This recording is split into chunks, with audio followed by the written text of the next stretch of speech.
Hi everyone, welcome you all to my YouTube channel.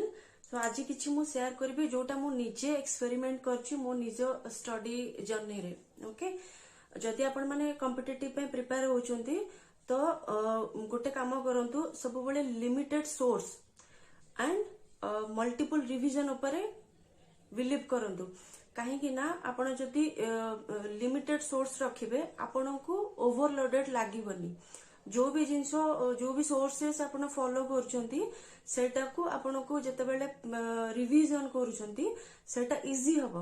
Okay, बाकी रहला हमें जदि रिवीजन विषय रे कथा हबा ना, जो दिन पढुछंती 24 आवर्स भीतर थोरे रिवीजन मार देबे, देन गोटे वीक रे रिवीजन मार देबे within 7 days, then after 15 days आउ गोटे रिवीजन मार देबे। एति की रिवीजन जते आपण मारुछंती ना, नेक्स्ट आपण जते बेले भी लॉन्ग टाइम पर रिवीजन मारिबे सेते बेले रिवीजन टा फास्ट हवा दरकार। ओके, फास्ट रीडिंग करिवे ता सहित क्वेश्चन सॉल्व करिवे। तो this is the best way I have applied ever.